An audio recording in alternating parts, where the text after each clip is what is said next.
boxing, beats and rhymes. no one can do it better.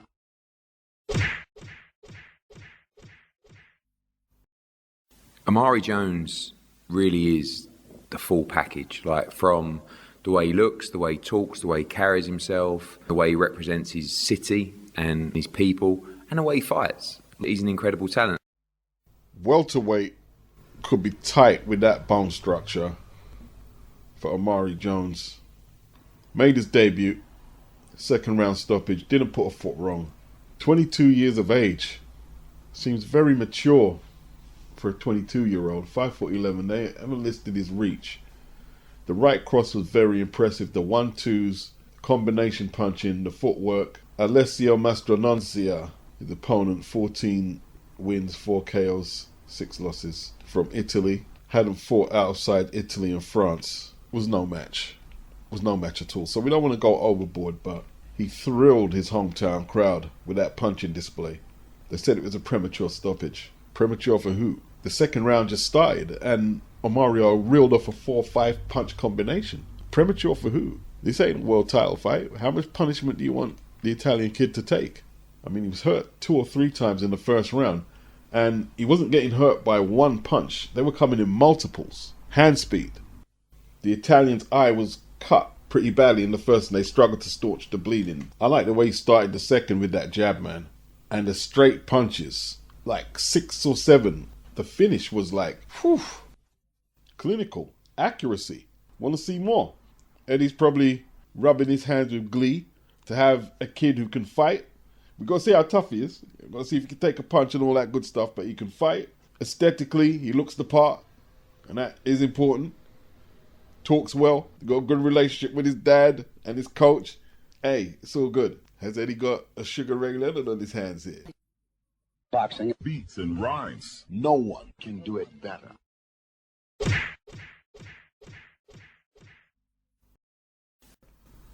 They didn't give Amo Williams an easy fight here. Patrice VOLNY has got more fights than Amo. He's 35, winning record 19-1 going into this, 13 knockouts. He drops to 19-2, never been stopped. Durable, big, utilizing this winky right, high guard, although he can't transition between his defense and jab as well as winky. Not many can. But the high guard is very hard to penetrate, and Amo perhaps won the first 3 rounds. Before Amo came out for the third, Kevin Cunningham warned Amo, don't let the guy lure you to sleep, because he's sneaky behind that high guard. You know, behind that high guard, then pop, pop, pop, 1-2, when you're not expecting it. And this was a chess match. Third round was a very good round. You know what I'm noticing is when you're watching fights on television and you're scoring, be wary that you might be influenced by slow motion replays. Sometimes you realize you missed some stuff in the round that you didn't see until the replay comes up, especially tight rounds. Fourth, difficult one to score. Amo to me has got the flashier combinations, harder puncher, but VOLNY is sneaky, accurate, and very difficult to fight. Amo, some good body punches. He's pacing the fights better, but he does get caught often a little square where you can see he's going to get caught before the punch lands. Or when it does land, you're like, you shouldn't have got caught with that. He didn't dazzle or suggest he can win a world title, but I think he's very difficult to beat. I think Hamza Sheeraz's rematch would be very difficult. The first one was pretty tough. I think it'd be very difficult for Sheeraz. There was no reason why Sheeraz would take a rematch. I would like to see VOLNY take on a Sheeraz. I'd like to see VOLNY take on a Denzel Bentley. But the middleweight division is a little depleted right now. So, Amo, 2 wins on the bounce since the Sheeraz fight. He's not far off from a world title shot. He really isn't. The chess match continued in the 6th. VOLNY consistently prodding out them jabs. Amo exploding with some nice combinations, some uppercuts, body shots. And like I said, it's a chess match. Amo actually showing he can use the ring when VOLNY was putting the pressure on. And that was a good round for VOLNY the 6th. I gave VOLNY maybe 2 out of the completed 6. A swing round here or there. I had it 4-3 after 7, 4-4 after 8, as VOLNY was coming forward and Amo weren't getting off as he needed. And Amo went to the body in the 8th, and the referee warned him for the shots. It looked perfectly legit. And Amo not going to the body enough, while his opponent with that steady pace, which, you know, it's difficult to fight that, like, because he fights every round the same, VOLNY, literally. There's nothing spectacular at no time, but it's high guard, jab, high guard, 1-2, takes a very good punch, and doesn't lose his shape. That's hard to fight against. Strong night for VOLNY.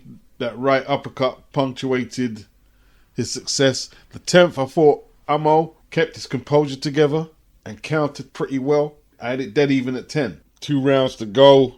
Hey, it was tough, man. It was a tough one. I think Amo threw more punches throughout the 2 rounds.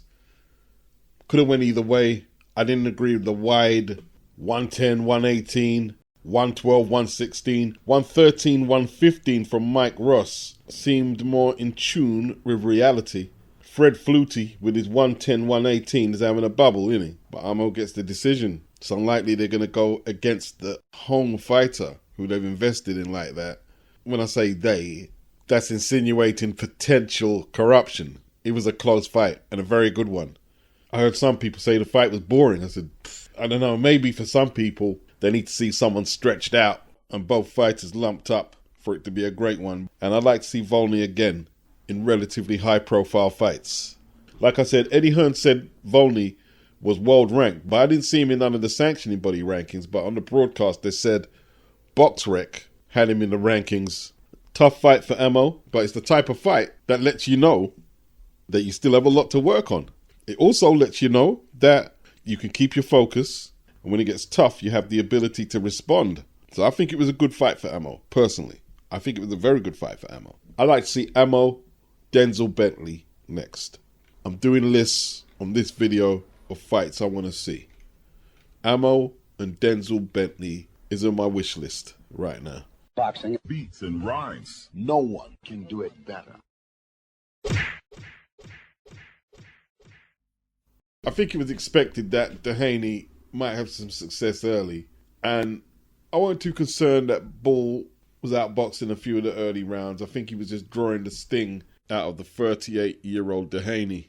So let's get this right. Nick gets deducted 1 point for pushing Doheny to the canvas in the 9th when Doheny was fatiguing badly. But yet there was nothing for the kick to Doheny's lower leg, which dropped him after the first round. The referee reprimanded both fighters. Ball, I'm assuming, for the kick, and Doheny, I'm assuming, for the headlock that led to the kick. Now, I can't agree with those who are saying Nick should have been disqualified. He could have been, technically, but I don't really agree with that. 10,000 people poured in to the M&S Bank Arena in Liverpool, and it would be a horrible way for a world title fight to end. Now, Nick just had too much energy, too strong in the second half of the fight. Doheny was dropping his hands early and looking the part, putting his punches together and boxing. Nick never looked like he was concerned or anything like that. As he turned up the pressure, Doheny's legs just weren't going to hold up. He was pushed to the floor in the 5th and then pushed to the floor a couple more times, and he just couldn't stay with that type of pace. He never was going to. After 3 attempts on the scale at 38, it just weren't going to happen. And look, it's not just because Doheny was perhaps weight drained either. Nick can do this to a lot of good fighters. Let's keep that real. Doheny, he didn't want to come out for the 11th, and his cornerman spared him from unnecessary punishment, which was the right decision in hindsight. Doheny had some horrible swellings around his eyes. I wasn't overwhelmed with the choice of opponent, and there's not really much to comment on this. Anything less than a Nick Ball stoppage would have been newsworthy. Now, Nick's next fight is one of interest. Like, he's had 2 soft touches since he won the title from Ray Ford in the 5 versus 5. Inoue made a tweet post-fight, "That ball is funny, but don't kick it." Nick Ball said, "When you're ready to kick it at 126, let me know." Now, is Inoue eyeing it up like he could become a champion at a 5th weight if he believes Nick is beatable, which I believe is highly likely. That's his train of thought. But Inoue is going to fight Cardenas next at super bantamweight. And then Eddie Hearn said Akhmadaliev is next, or they go to the sanctioning bodies to get him stripped of his WBA title. which I don't think Inoue will care about by that time. He'll probably move up or fight at Medaliev. Should Nick Bull wait around for the Inoue fight? No. Stephen Fulton or maybe Angelo Leo or Espinoza. They're all good fights. I want to see Nick unify after the 2 soft touches. Don't wait around for Inoue. Have a significant fight at featherweight. Boxing beats and rhymes. No one can do it better.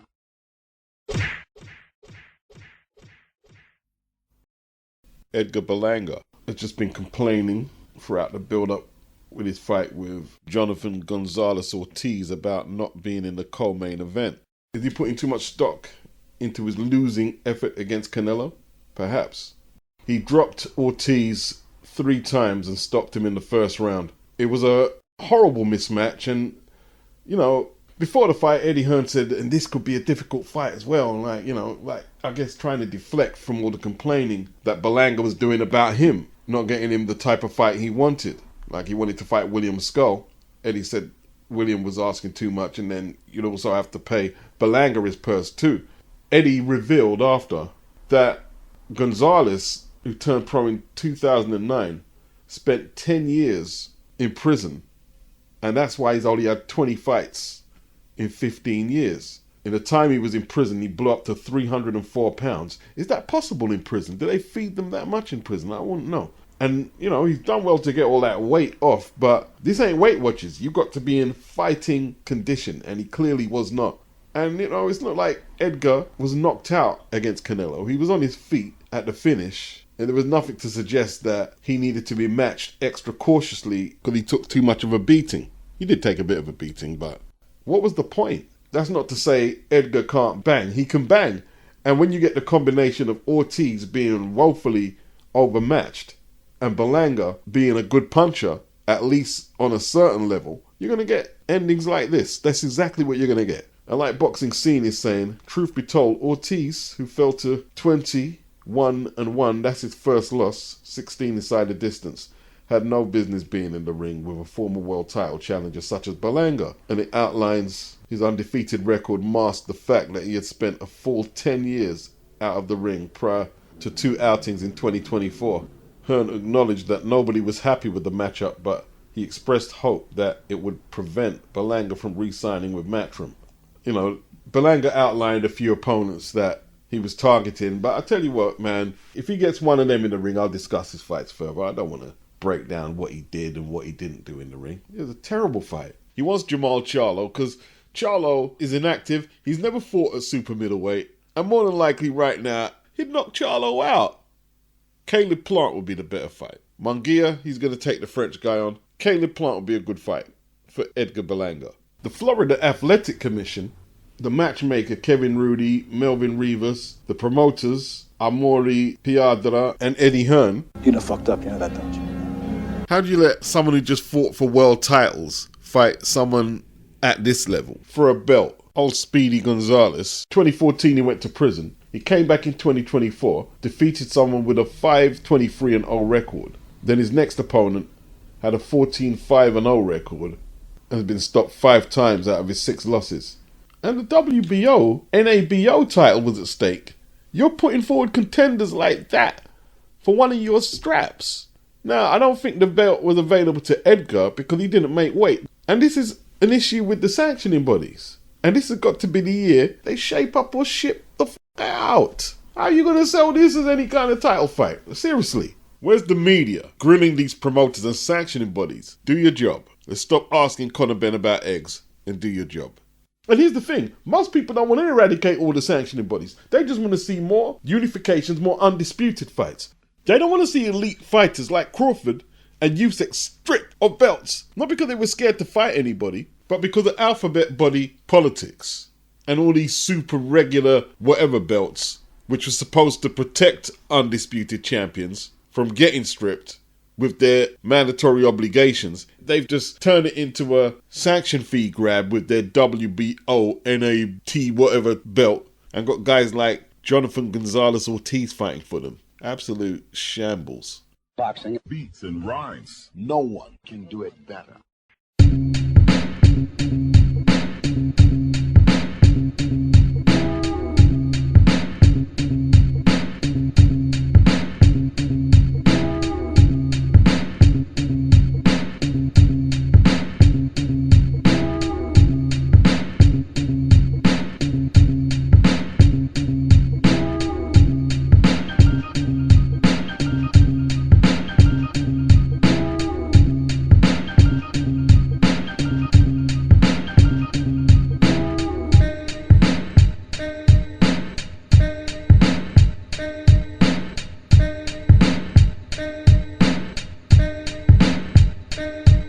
boxing. Beats and rhymes. No one can do it better.